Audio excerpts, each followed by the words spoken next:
Hey there, welcome to Prog Monster. My name's Murph, and I am the host of this show.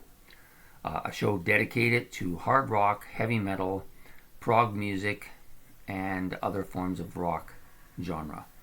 Anyways, today we're doing a look back at a classic rock album, one of my favorites, a masterpiece from one of my group of seven.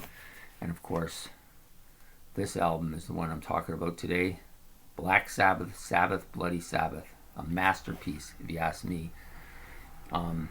There's lots to say about this album. I'll try to remember all of it if I can. First, we'll just go through the vitals.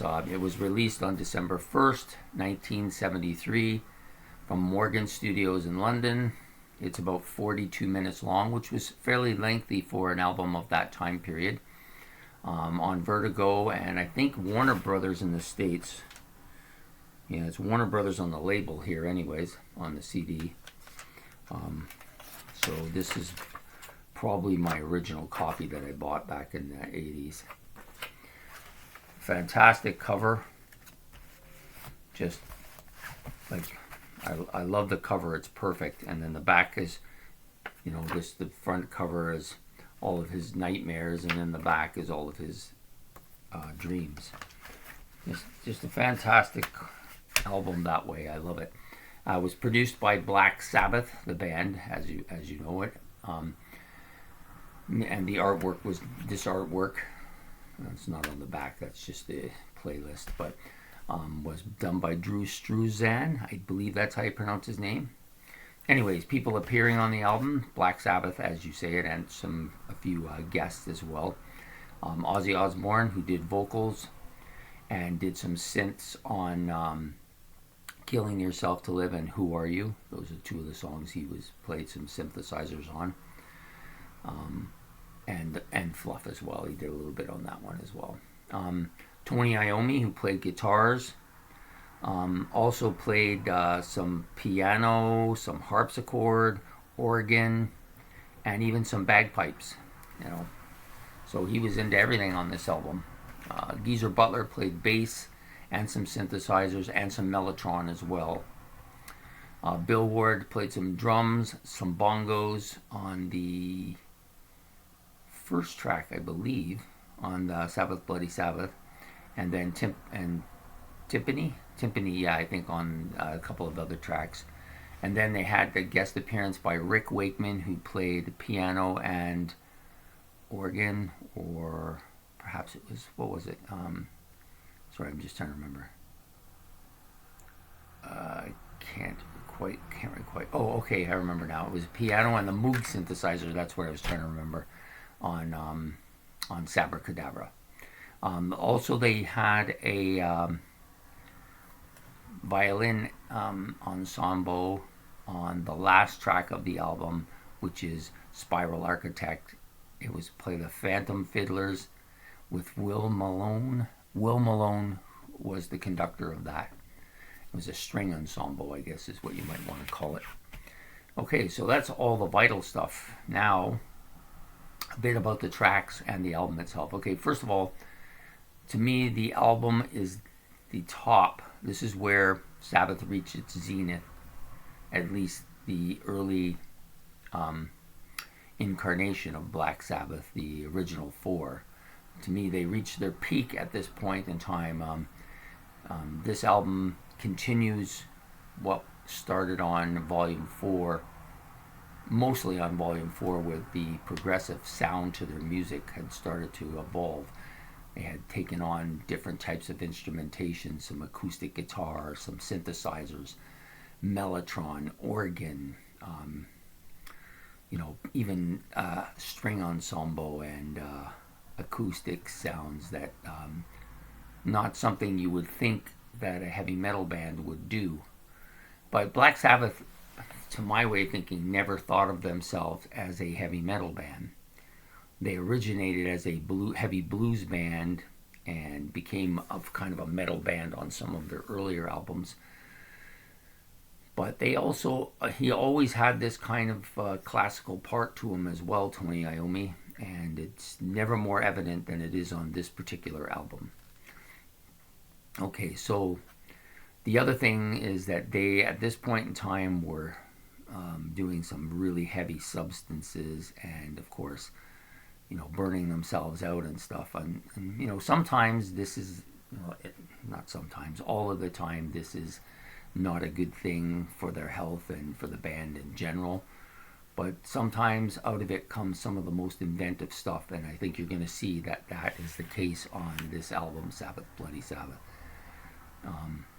To me, it's a master album. It's the last album in a series of master albums. Their first 4 or 5 albums are master albums, and then they start to wane a bit after that before reaching another pinnacle with Heaven and Hell, with a different vocalist and a different setup.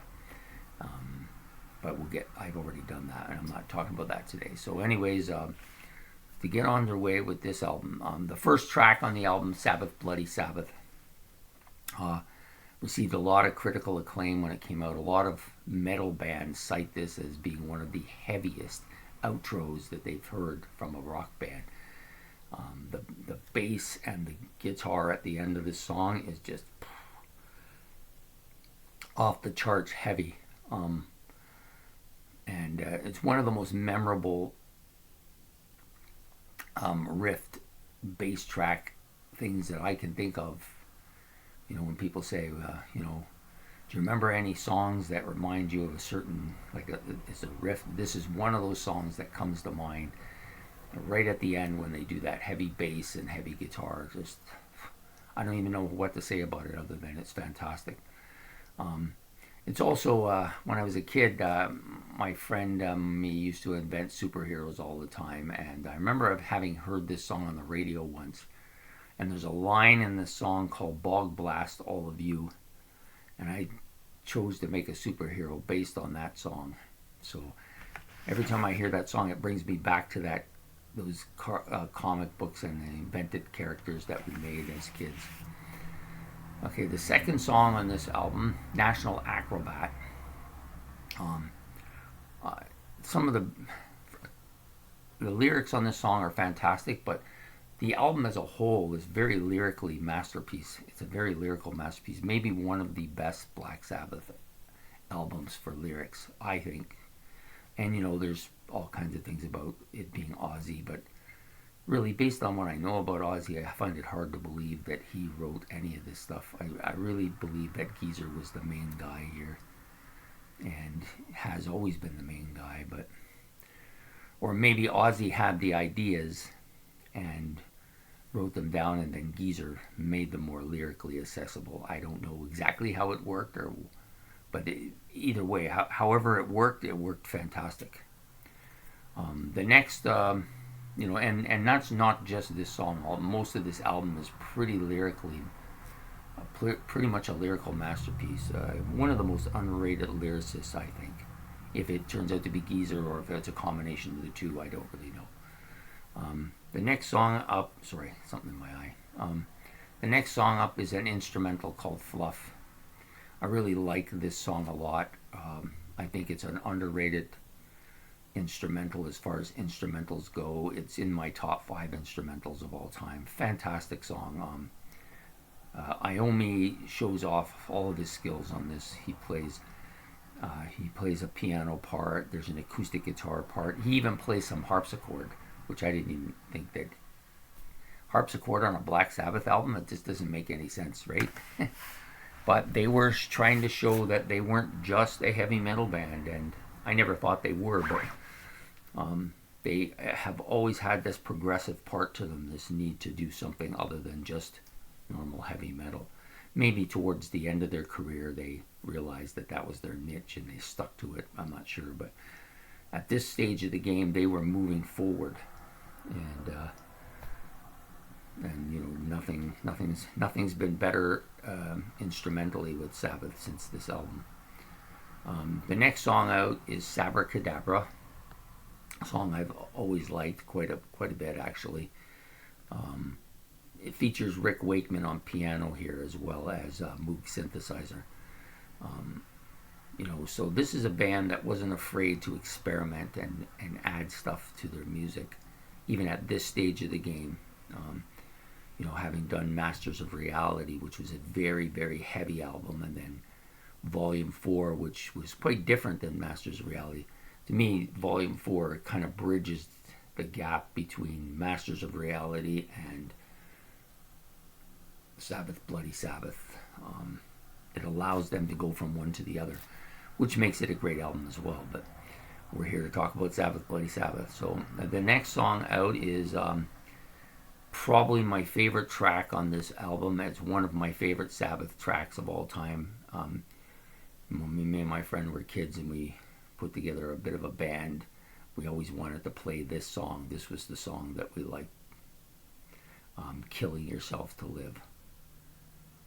Guitars are, there's some really beefy guitar riffs in this song. Some of the best riffs on the album are on this song. It's also one of Sabbath's heavier songs. I think it's one of the heavier songs on this album for sure. There's a couple of guitar solos that are overdubbed, so you get like almost a twin guitar kind of feel to it. But they're great solos, both of them. So yeah, Killing Yourself to Live, fantastic track. Who Are You? This song is kind of different in that, other than the fact that it's, three different guys are playing synthesizer on this song, like Ozzy, Tony, and Geezer are all playing these synthesizer riffs on it, which are kind of different for Sabbath. Other than that, it's still a very good heavy track, I think. The seventh song on the album, Looking for Today. There's a bit of a drum part at the beginning, Bill getting in on this a bit. Ozzy does some great vocals on this song. He does some great vocals on the whole album, but this particular song, I want to cite him because I think his vocals are quite good on this. And then there's a lot of catchy riffs in this song as well. The last track, but not the least track on this album, is Spiral Architect. Starts out with an acoustic guitar kind of intro, and then gets a heavy riffing part. But at some point, I'm not sure how far into the song, maybe a third or halfway through the song, they have this violin consortium that comes in, and it really adds to the song. It makes it not just another heavy metal song, but this kind of a different sound to it. I'm sure that this album has had a profound impact on a lot of heavy metal bands. Some of the ones who are, I would call, like progressive heavy metal bands, probably cite this album and probably think of, the violins and the keyboards and the stuff that added to the sound of this album. And I'm sure that a lot of them, when they were creating their music, had this in mind as well. Anyways, there you go. One of the great classic rock albums of all time. Certainly one of Sabbath's best. They would do 3 more albums with Ozzy after this. Each of them good in their own way, but each of them having a major flaw, a different flaw from each other. Sabotage had that wacky cover that I never cared for. Never Say Die is kind of choppy because it's almost like they were almost not together on it. And then Technical Ecstasy is a little more poppier than I generally like from Sabbath. So but this album put it all together. They put all the music together, their prog part, their heavy part, their acoustic part, their inventive part, even their album cover. Everything is together on this. To me, this is a masterpiece. So there you have it.